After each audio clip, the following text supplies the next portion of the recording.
Oh. Up. What else is gonna fall? Oh, nice. Well, let's see what else we got in here. That looks important. That looks important. There's a bunch of tiny pieces in there. All right. Yep. Oh, she's fucked, boys. Get a better view for y'all.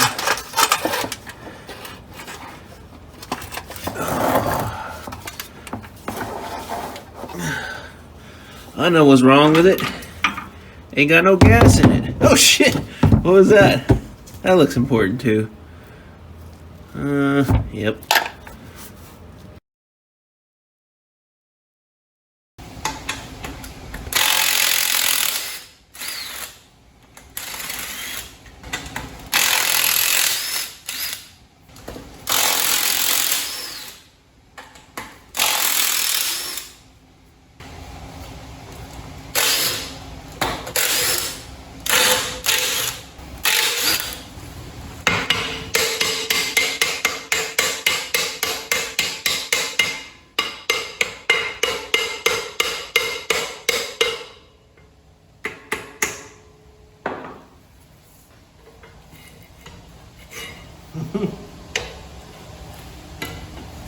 Love tap.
Neat.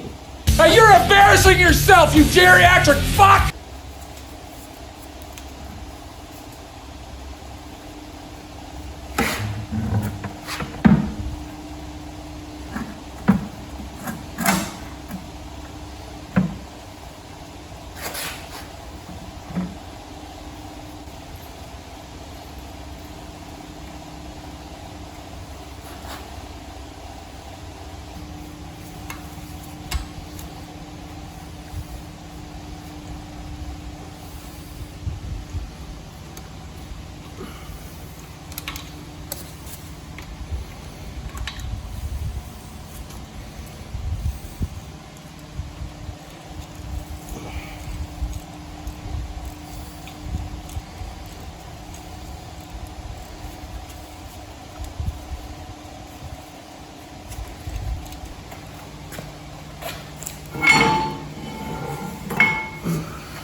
While we finalize the draining of the differential here, I wanted to talk about some stuff while I'm here.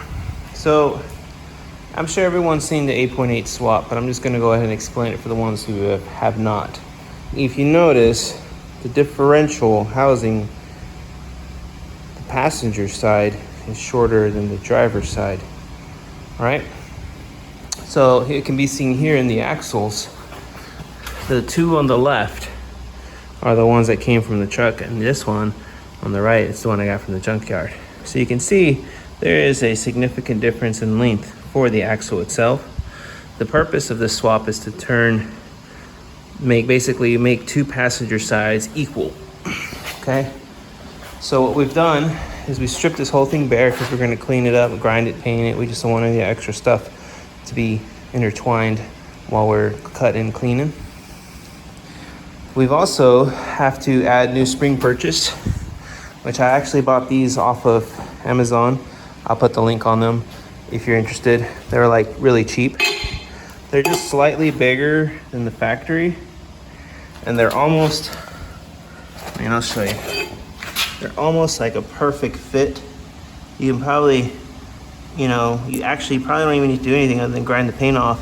There's like a little corners that are kind of like sticking out, but you can honestly use that for your gap, and I think you'll be fine. I think that's probably how it is as intended. So because we have the extreme, we're going to pull off that rear end too, but for now we're going to focus on shortening this.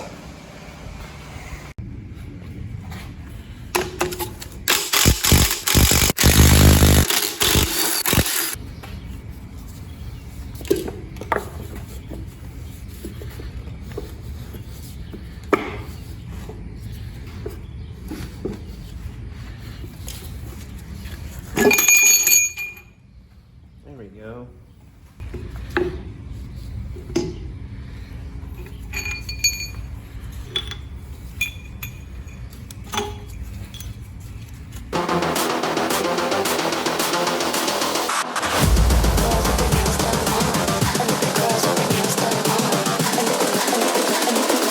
I think the girls with their nails done now.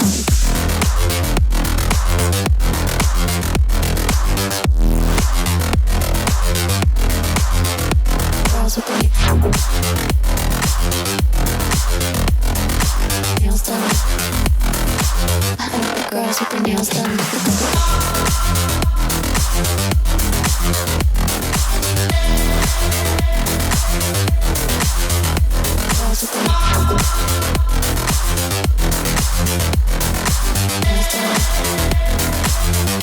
Girls with their nails done.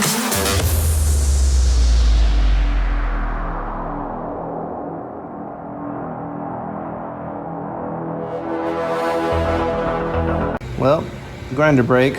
We still got obviously the other side to do, but this is the passenger side. I feel like I've said that. Here are the spring purchase I talked about earlier. You can see they're okay. Probably clean them up just a little bit.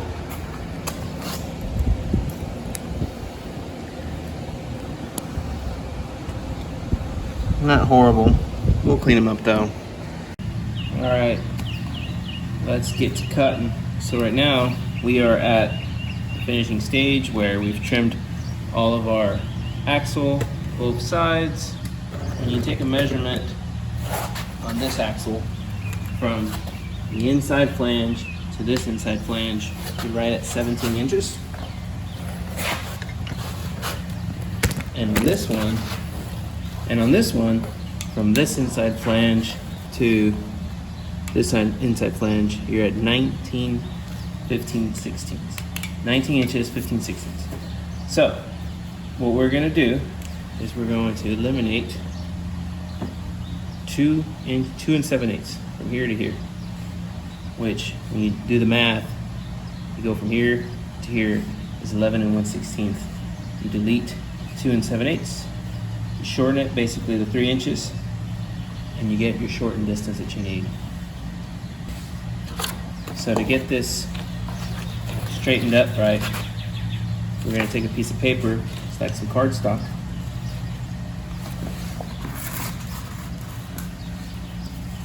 and wrap it around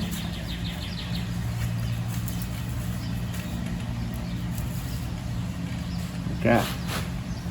As long as our paper is straight, we can make that line straight as we can.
Girls with their nails done. I think the girls with their nails done.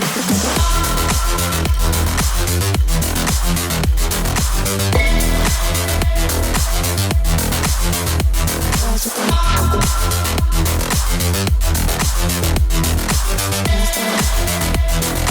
I think the girls with their nails done.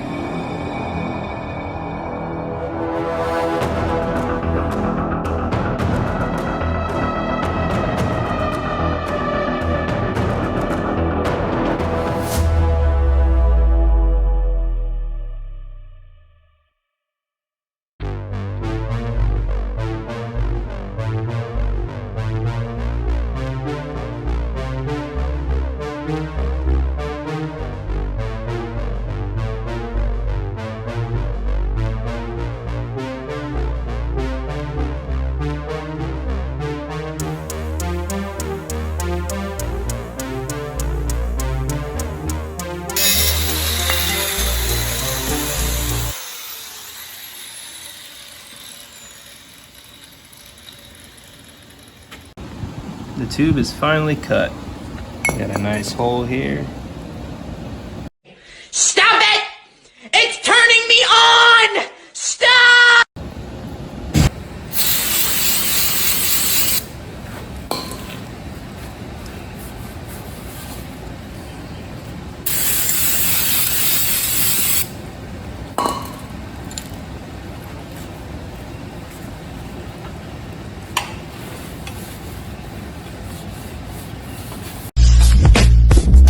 So we went ahead and cleaned our tube, got everything lined up in as square as we can possibly get it. Went ahead and jacked up the rear end and put a level on it, or a angle locator I should say. So we just jacked it up so it's 0 degrees. Jack this side up at 0 degrees. I will say, however, you need to pay attention. There's a nub right there. It is on the opposite side. I didn't notice that at first until I paid attention to the inside. There's a weld seam. So definitely is how it went. I just, one of those things to keep in mind. But once you cleaned everything up, we're gonna throw some tacks on it. Oh, under here, just using a piece of angle, kind of hold it up straight.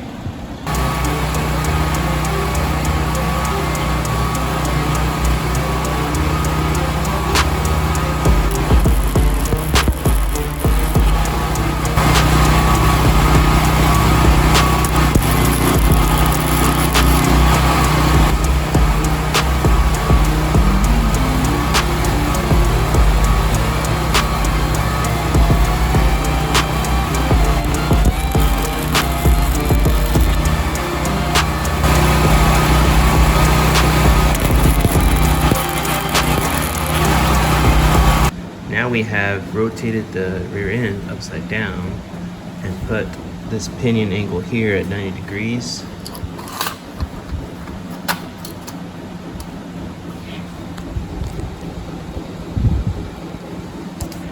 And when we're doing that, we're gonna set our spring perches up. So from here to here is 11 and 1/16. It's the center line.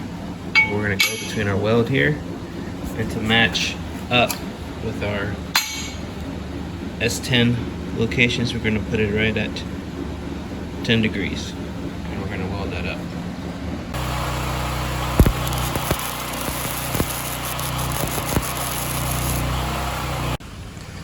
All right, so before we put the rear end under the truck, we gotta modify the spring perch plate leaf spring grab thingamajig. So this is the factory S10 one, which is made to accept the S10 U-bolt, like so. However, the U-bolt does not fit over the Explorer or Expedition Ford, does not fit over the Ford rear end. So we have to use the Ford ones. And obviously the Ford does not fit too well, so we just need to oval these out a little bit. I would just be using the burr cutters and a little Dremel tool to make this hole more oval. Here's a side-by-side of what they look like once they've been ovaled. See, this is kind of how it fits over here. And here it is right here. It'll just fit. So yeah, doing this side.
Next we got our short axles here.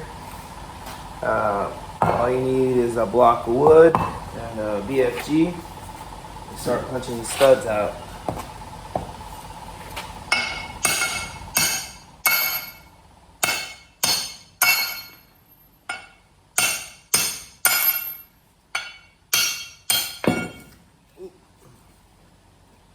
Don't do that.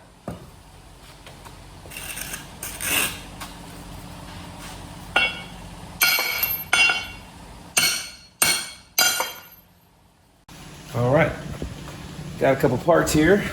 Got replacement studs, Amazon. I got drill bits for these studs, and I also got this bolt pattern spacer deal. You can also buy this on Amazon. Actually, I bought all that on Amazon. It tells you the different sizes. You don't need this, although it wasn't much. I think it was like less than $10. So what we have to do on this axle flange is basically change the pattern from whatever the Ford is to 4 3/4. All right, so everything's set up. Got the axle in, got a glove so I don't mar up the tube. And I got everything lined up. So that's what I was thinking, 4 1/2. It's 4 1/2 for Ford, and we're going for like 4 3/4 spacing, which is honestly, it's pretty damn close, ironically. We're gonna start with a pilot hole and then work our way up.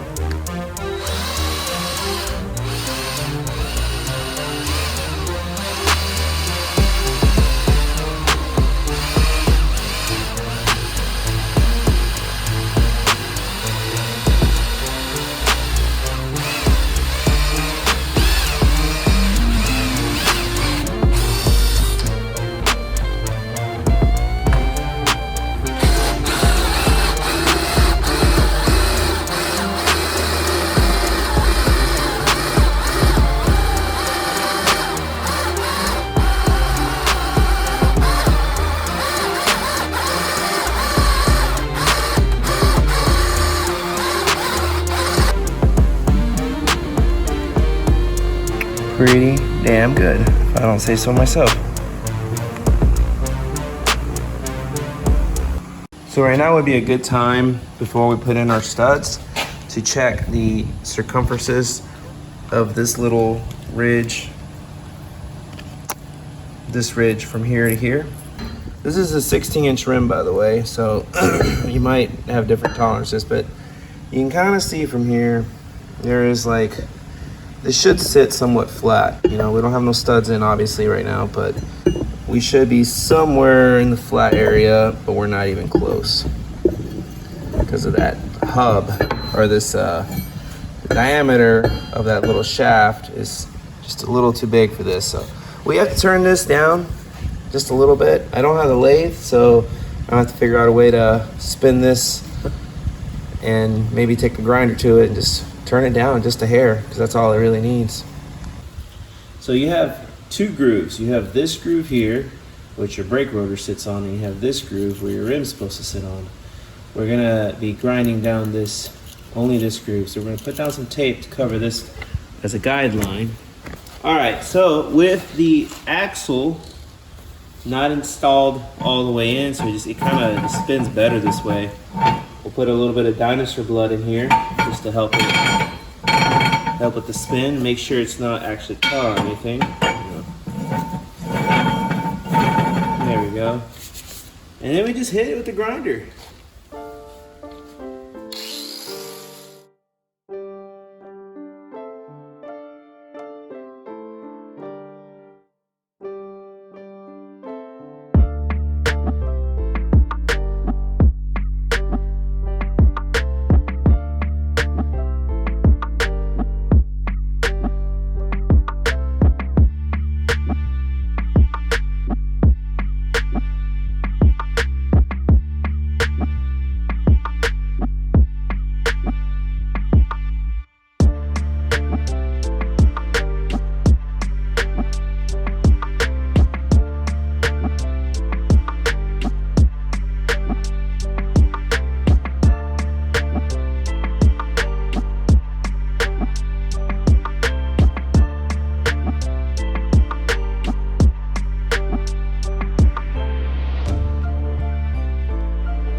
See, 70-26.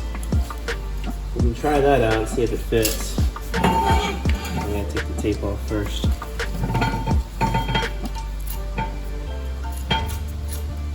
The tape is just really there as a guide while you're spinning, because you do kind of kiss that line a little bit with your grinding, but not enough to affect it. Oh yeah, right on the money. So that's how we solved that problem. Pretty easy.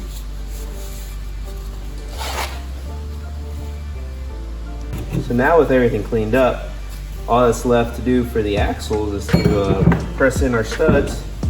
However, I don't have a press, but I do have my wits, and I always preferred the BFG method, which is beating the shit out of it until it's happy.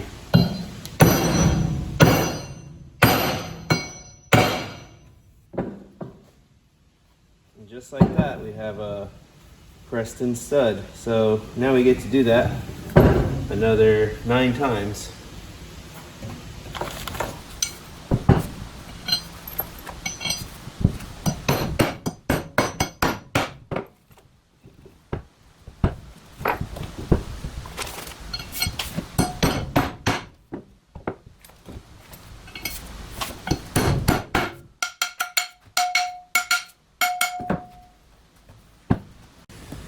So at this point, we're pretty much ready for reassembly.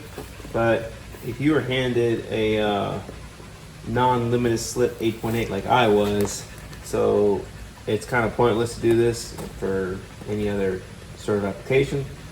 So we're going to put a spark locker kit in it. I think I got this off of eBay or something. They're all pretty much the same. You know, you got your two. You got your pins, which you lock into with the keys. You got your bolt, your other pins, gears. Same old, same old. All right, so you got our dust covers installed along with our caliper holders. We have the axle preloaded in, and here's what it looks like.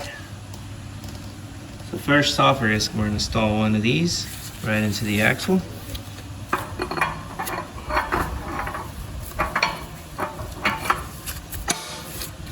Like so. Next up, we take one of these. Now I've preloaded the pins and actually put tape on them. My preference, I just don't want these pins falling out because I've messed with these ones before. If you don't get it just right and you start moving these things around, these pins like to fall, and then you have to fish them out from the inside. So I just cut them real short and taped them just so they wouldn't fall out. So you have to take one of these and install one of these alongside with it, so it just kind of goes like this, just like that.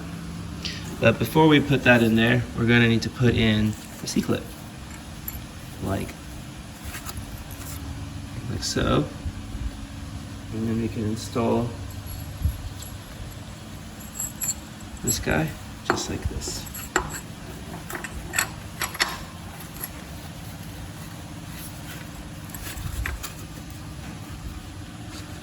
Just like that.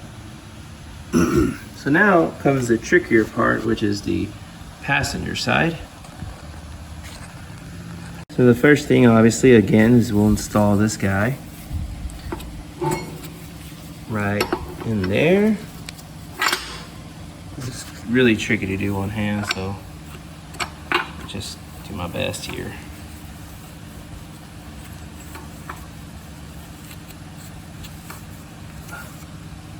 Like that. You can try to push the axle in, hopefully.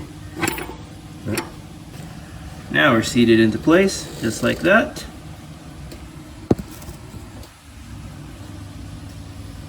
Next, the same step, except we got to install the C-clip last.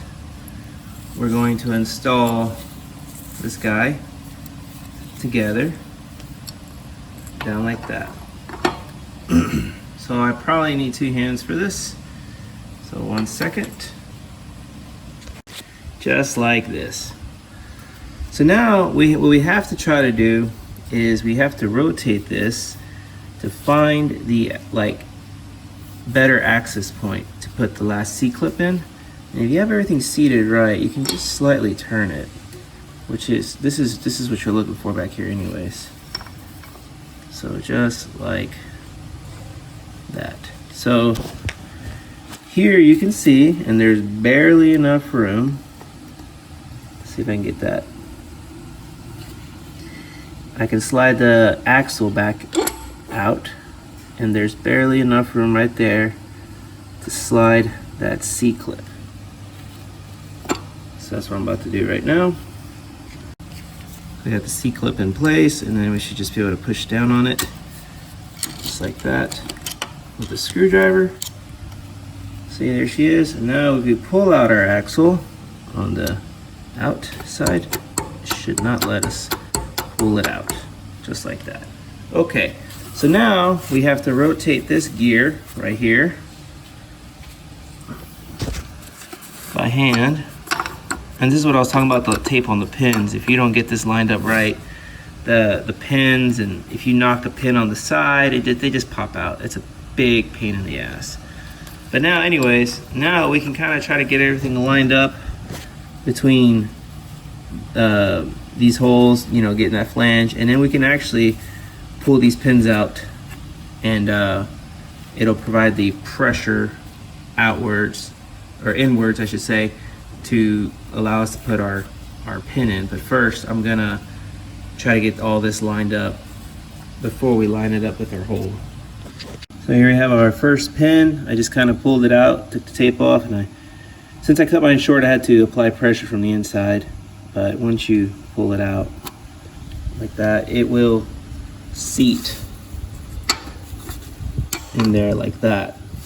You see, it gives you that pressure this way. Now you can just kind of rotate one and do the same thing. Pull your tape off, and then you get your pliers. This one's actually tall enough I don't need to apply pressure to it, but down and adjust it so it's nice and flush. Go again, so on and so on. Alright, and with all our pins in place now we have a full locking unit right here. Got everything lined up all pretty. And here once again is that spacing for the C-clip. Kind of is on both sides, but it's still there. Alright, so now we can adjust our hole, so we can go here and then spin it from down here.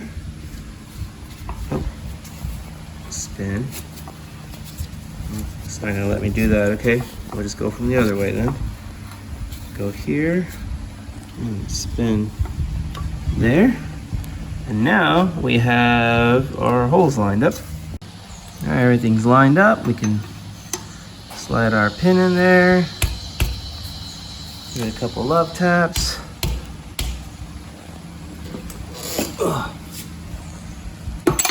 There it goes. Just enough. And then we go ahead and secure it with our new bolt right here. Now everything's set up. When we turn one axle, the whole system spins.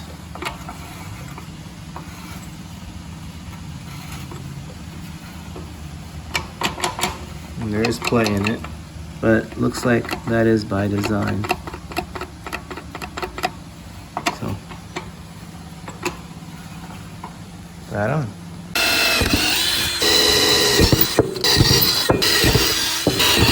Everything's done and mounted. We got our brake rotors, our calipers, brake lines. All that's left is to clean off this lid and put new gasket in, torque it to 25 foot-pounds. And I think we're about ready to slide this puppy into the truck.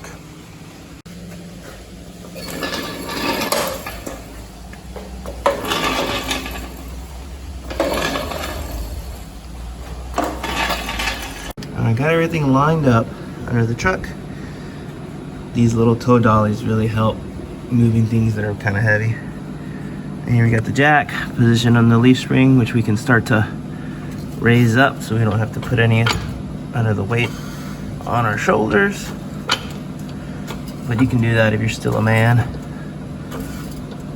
then we're just gonna line her up there.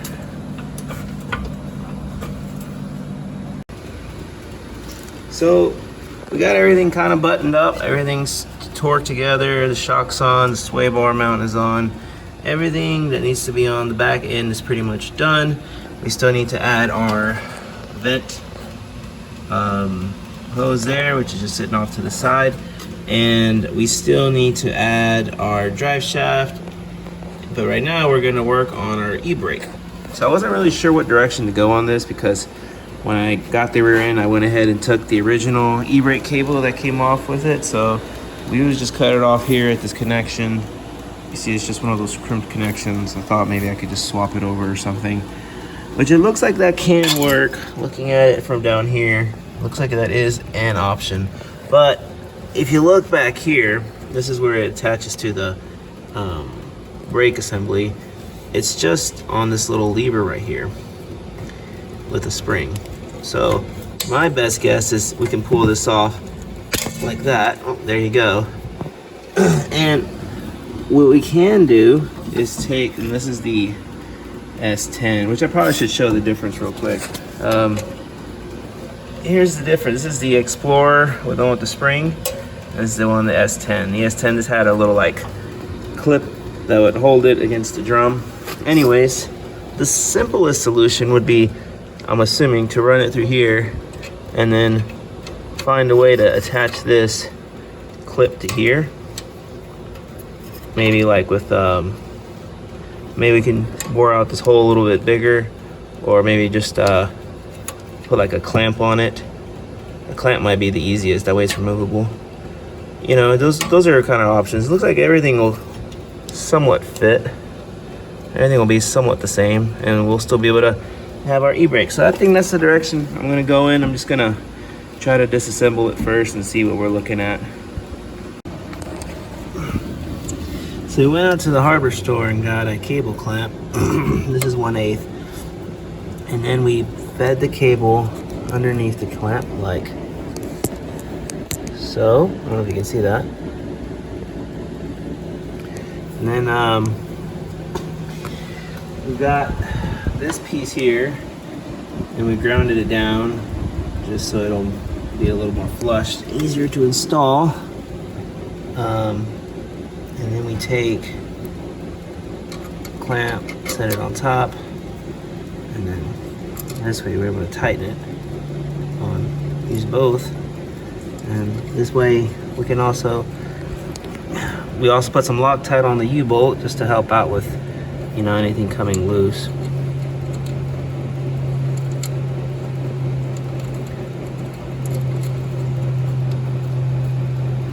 Just like that. Now we can take our wrench and tighten things up. And this is how we're gonna hold together our e-brake.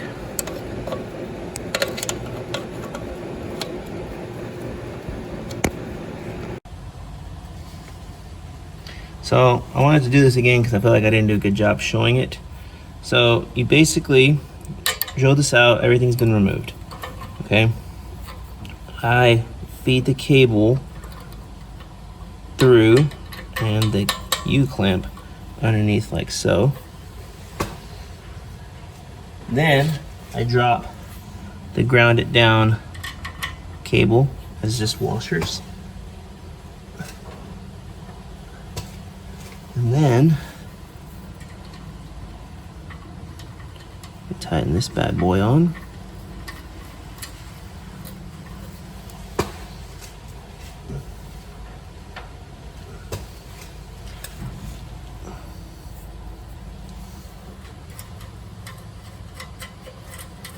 Now with everything kind of on there, we'll pull this back a little bit, like so.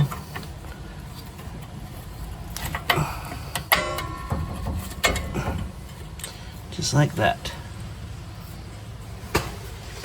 With everything set up, I can tighten this clamp down.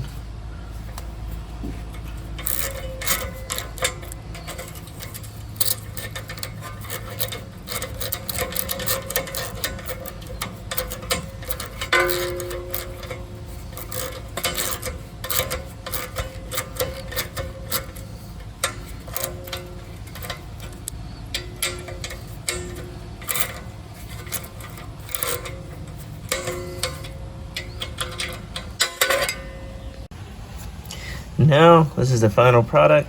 Everything's on there tight. It fits into the same bracket. And then all you gotta do is secure your cable on this bracket up here. So looks like I gotta bolt that, put it back on. Nothing too exciting there. The only thing I noticed about this I'm not really too happy about, which I guess I should play around with these this line here, is the way it's just kind of gonna rub on this leaf spring over time.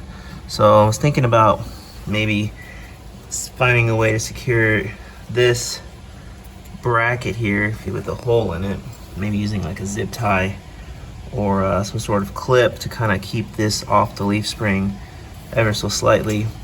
looks like it should work. This is just one of those things, not trying to kink this line too much, but I think I should be able to fix it here somehow. That would be the only other thing if you're gonna do this. Try to account for some sort of bracket that this could hold onto in the future. Maybe something like that, but I didn't think about it. Worst case scenario, if I can't get it, I'll get it to stay secured. I'll just put some chafing gear here to buy me some time or something. I'll figure something out. And then all I gotta do is connect the drive shaft, which those bolt holes should line up just right. And I think bleeding the brakes, we're about done here. So I was able to disconnect the vent line from up there, which is just a 13 mil, and it did connect right up to the axle. It's the same fitting.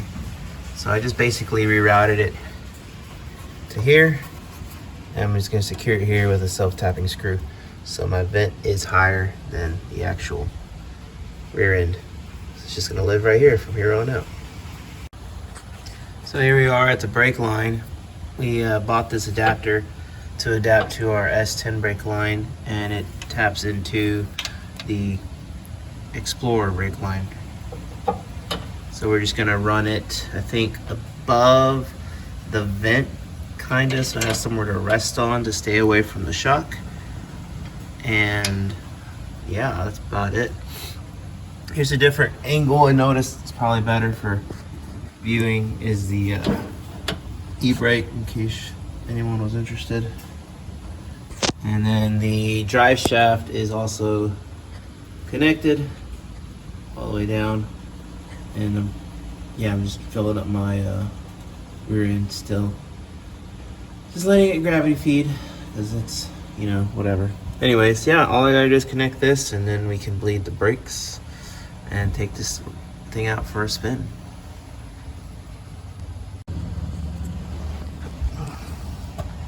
So here's everything installed.